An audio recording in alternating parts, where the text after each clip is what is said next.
मेरा नाम रोशनी है और मैं एक बड़े शहर की रहने वाली हूँ। मेरी उम्र 25 साल है और मैं अपने फिटनेस का पूरा ध्यान रखती हूँ। मेरी ज़िंदगी में कई उतार चढ़ाव आए, लेकिन जो घटना मेरे साथ मानसून के महीने में घटी उसने मेरे रोमांस को एक नया मोड़ दे दिया। जुलाई का महीना था और चारों तरफ घने बादल छाए हुए थे।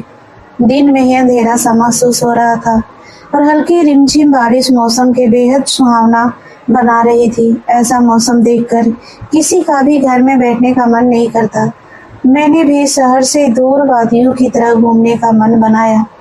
मेरे घर से लगभग 20 किलोमीटर दूर एक प्रसिद्ध पुराना मंदिर और पहाड़ी इलाका था। मैंने अपने मोबाइल ऐप से एक बाइक राइड बुक की। करीब 20 मिनट से मेरी दी गई लोकेशन पर बाइक आकर रुक गई। बाइक चालक का नाम ऐप के अनुसार मोहित था, जिसकी उम्र लगभग 30 साल थी। मोहित ने मुझसे ओटीपी पूछा, मुझे हैमलेट दिया और बाइक स्टार्ट कर दी। मैं उसके कंधे पर हाथ रखकर बैठ गई और हमारा सफर शुरू हो गया। ठंडी हवाएं और हल्की बौछारें मन में एक अजीब सी उमंग जगा रही थी। रास्ते में हमने चाय का आनंद लिया, लेकिन सुहावने मौसम का पूरा लुत्फ उठाने के लिए मैंने मोहित से कुछ बियर लाने को कहा। मैंने उसे पैसे दिए और वह थोड़ी देर में व्यवस्था करके आ गया। जब हम मंदिर की तरफ बढ़ने लगे तो मोहित ने कहा, मैडम, मंदिर पर काफी भीड़ होगी। पास में ही एक शांत घाटी और पहाड़ी रास्ता है, वहां बैठकर मौसम का आनंद लेना ज्यादा बेहतर होगा। मुझे भी एकांत और शांति पसंद थी, इसीलिए मैं मान गई। हम घाटी वाले रास्ते पर पहुंच गए। हमने बाइक एक तरफ खड़ी की और पैदल ही घने पेड़ों के बीच जाने लगे। हम चारों तरफ हरियाली थी और हल्की बारिश की बूंदें गिर रही थी। हम एक बड़े पेड़ के नीचे बैठ गए और मौसम का लुत्फ उठाने लगे। मोहित ने संकोच करते हुए पूछा, आपको किसी अजनबी के साथ इस तरह सुनसान जगह पर आने में डर नहीं लगता? मैंने मुस्कुराते हुए कहा, ऐप पर आपकी पूरी जानकारी है, फिर डरने की क्या बात। वैसे भी जगह बहुत प्यारी और शांत है। मोहित ने बताया कि वह शादीशुदा है और उसके बच्चे भी हैं। बातों बातों में वक्त निकलता गया और वातावरण में एक अलग ही खुमार छाने लगा। तभी अचानक बारिश तेज हो गई। हम पूरी तरह भीग चुके थे और हवा की वजह से ठंड लगने लगी थी। भीगे हुए कपड़ों में शरीर का तापमान बदलने लगा था और मोहित की नजरें बार बार मेरी तरफ ही उठ रही थी। उसकी शराफत के पीछे छुपा हुआ आकर्षण का अब साफ दिखाई दे रहा था। मौसम की वाकता और एकांत ने हम दोनों के बीच की दूरी को मिटाना शुरू कर दिया था। बारिश की बूंदें अब और तेज हो चुकी थी। पेड़ों के पत्तों से छलक कर गिरता ठंडा पानी हमारे भीगे हुए कपड़ों को शरीर से चिपका रहा था। ठंड की वजह से एक हल्की सिहरन पूरे शरीर में दौड़ रही थी। मोहित, जो अब तक संकोच में चुप बैठा था, वह लगातार मेरी तरफ देखने लगा था। उसके चेहरे के भाव बता रहे थे कि अब उसके भीतर का आकर्षण अब छिपा नहीं रह गया था। माहौल का खुमार और मौसम का जादू ऐसा था कि मैंने भी ज्यादा सोचना सही नहीं समझा। मैंने आगे बढ़कर मोहित के कंधों से पकड़ा और अपने होठ उसके होठों से मिला दिए। मोहित के लिए यह बहुत अप्रत्याशित था। कुछ पलों के लिए वे अपनी जगह पर शून्य रह गया, लेकिन अगले ही पल उसने अपनी झिझक पूरी तरह छोड़ दी। उसने मेरे गालों को अपने हाथों से थामा और गहराई से मुझे चूमना शुरू कर दिया। ठंडे पानी के बिछारों को बीच उसके स्पर्श की गर्माहट मुझे एक अलग ही दुनिया में ले जा रही थी। मोहित का संयम भी पूरी तरह टूट चुका था। उसने बड़े ही उतावलेपन से मेरे भीगे हुए कपड़ों को हटाना शुरू कर दिया। मैंने भी उसका पूरा साथ दिया और खुद को उसके सामने पूरी तरह आजाद कर दिया। भीगे हुए बदन पर जब पहाड़ी ठंडी हवा लग रही थी, तब मोहित के गर्म हाथों का स्पर्श किसी आग की तरह तपिश दे रहा था। उसने मुझे अपने आगोश में कसकर भी लिया था। उसके हाथ मेरी पीठ और कमर पर तेजी से फिसल रहे थे। मोहित ने मुझे धीरे से जमीन पर लिटाया। खुले आसमान के नीचे, घने जंगल के बीच और मूसलाधार बारिश के दौर में हम पूरी तरह एक दूसरे के करीब थे। मोहित का बदन कसा हुआ और ताकतवर था।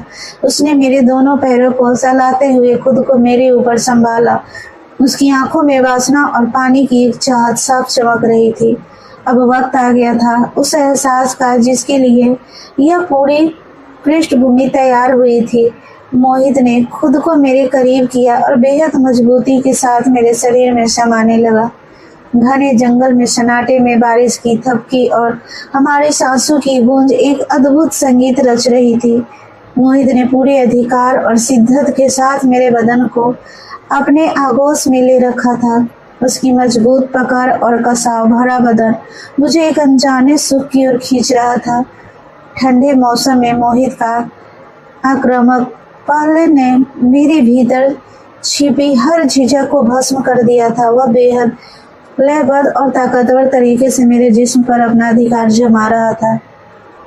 उसकी हर हरकत में एक ऐसा जुनून था जिसने मुझे पूरी तरह बेबस कर दिया। खुले आसमान के नीचे भीगी मिट्टी की सौंधी महक और चारों तरफ फैली हरियाली के बीच यह एहसास किसी हसीन सपने जैसा महसूस हो रहा था। जैसे जैसे समय बीत रहा था, मोहित की रफ्तार और उत्तेजना दोनों बढ़ती चली गई। उसने मेरे हाथों को अपने हाथों में कसकर थाम लिया। उसके हर एक प्रहार के साथ मेरे मुंह में अनचाहे ही सिस्तियाँ निकल रही थी जो घने जंगल के सन्नाटे को चीरती हुई दूर तक जा रही थी। लगभग 15 से 20 मिनट तक खुले वातावरण में यह तूफानी सिलसिला यूं ही चलता रहा। मोहित की अटूट ऊर्जा ने मुझे तृप्ति के उस शिखर पर पहुंचा दिया जहां केवल और केवल सुकून का एहसास था। अंत में एक तीव्र आवेग के साथ मोहित ने खुद को पूरी तरह समर्पित कर दिया और मेरे सीने पर ही लेट गया। हम दोनों की गर्म सांसें एक दूसरे से टकरा रही थी।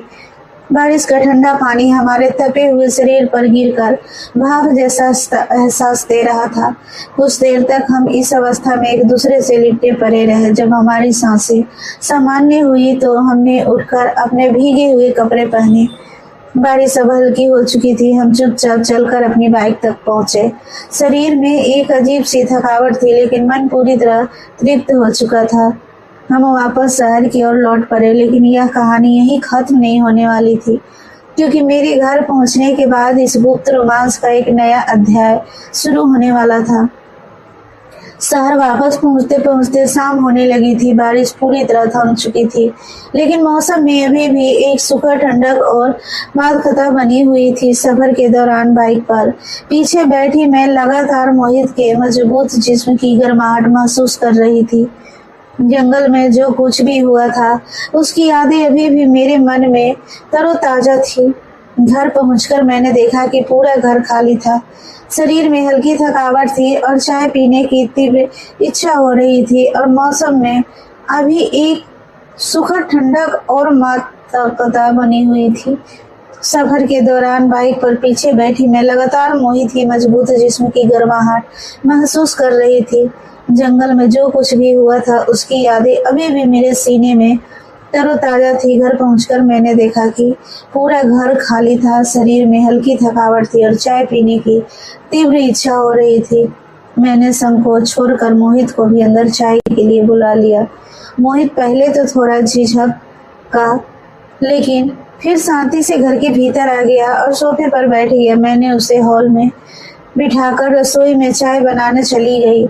मैंने गैस जलाकर बर्तन चढ़ाया ही था कि अचानक मुझे अपने पीछे किसी की मौजूदगी का एहसास हुआ। इसमें पहले कि मैं पीछे मुड़कर देखती, मोहित ने पीछे से आकर मुझे अपनी बाहों में भर लिया। उसके हाथ मेरी कमर पर जम गए और उसका चेहरा मेरी गर्दन से आ सटा। उसके इस अचानक हमले ने मेरे भीतर सोए हुए जुनून को एक बार फिर से जगा दिया। मोहित की सांसें तेज थी और उसके जिस्म की तबीयत बता रही थी कि जंगल का वह रोमांस उसके लिए नाकाफ था। चाय बाद में बनेगी रोशनी, अभी मुझे कुछ और चाहिए, मोहित ने मेरी गर्दन पर अपने होठ रखते हुए बेहद मादक आवाज में कहा। मैंने बिना कोई विरोध किए गैस बंद कर दी। मोहित ने एक ही झटके में मुझे अपनी गोद में उठा लिया और सीधे बेडरूम की तरफ बढ़ गया। बेडरूम में पहुंचते ही उसने मुझे बिस्तर पर लिटा दिया और दरवाजा अंदर से बंद कर दिया। अब बाहर का कोई डर नहीं था, न ही बारिश की कोई फिक्र थी। मोहित ने एक एक करके मेरे शरीर के हर हिस्से को चुभना शुरू कर दिया। ढलती शाम की हल्की रोशनी में हम दोनों एक बार फिर पूरी तरह से नग्न होकर एक दूसरे के सामने थे। मोहित बिना वक्त गंवाए मेरे ऊपर आ गया। उसने मेरे होठों को अपने होठों में भर लिया और बड़े ही उतावलेपन से मेरे पूरे बदन को सहलाने लगा। बियर का नशा भले ही उतर गया था, लेकिन जिस्मानी आकर्षण का नशा अब अपने चरम पर था। बंद कमरे के शांत माहौल में हमारी सांसों की आवाज और एक दूसरे के स्पर्श की गर्माहट पूरे कमरे में फैल गई। मोहित ने पूरी ताकत और जोश के साथ मुझे फिर से अपनी आगोश में ले लिया। अगले 2 घंटे तक उस बंद कमरे में ही हमारी वासना का तूफान यूं ही चलता रहा। मोहित की अटूट मर्दानगी ने मुझे पूरी तरह से तृप्त कर दिया। लगभग 2 घंटे तक चले उस तूफानी रोमांस के बाद हमारा कमरा पूरी तरह शांत हो चुका था। बिस्तर पर हम दोनों बस लेटे हुए थे। मोहित की छाती पर सिर रखकर मैं अपनी बढ़ती हुई सांसों को सामान्य करने की कोशिश कर रही थी। बाहर हल्की शाम का अंधेरा ढल चुका था और कमरे में केवल खिड़की से आती हुई हल्की रोशनी फैली थी। दिन भर की बारिश, घने जंगल और फिर इस बंद कमरे के भीतर मोहित ने जिस बेबाक जुनून के साथ मुझे तृप्त किया था, उसने मेरी हर अधूरी चाहत को पूरी शांत कर दिया था। मोहित का वे आम सा दिखने वाला व्यक्तित्व इस एकांत में एक अत्यंत आकर्षक और मजबूत पुरुष के रूप में उभरकर सामने आया था। कुछ देर बाद मोहित ने धीरे से अपना सिर उठाया और घड़ी की तरफ देखा। समय काफी हो चुका था। उसने मेरे माथे पर एक प्यार भरा चुंबन लिया और बिस्तर से उठकर बाहर जाने लगा।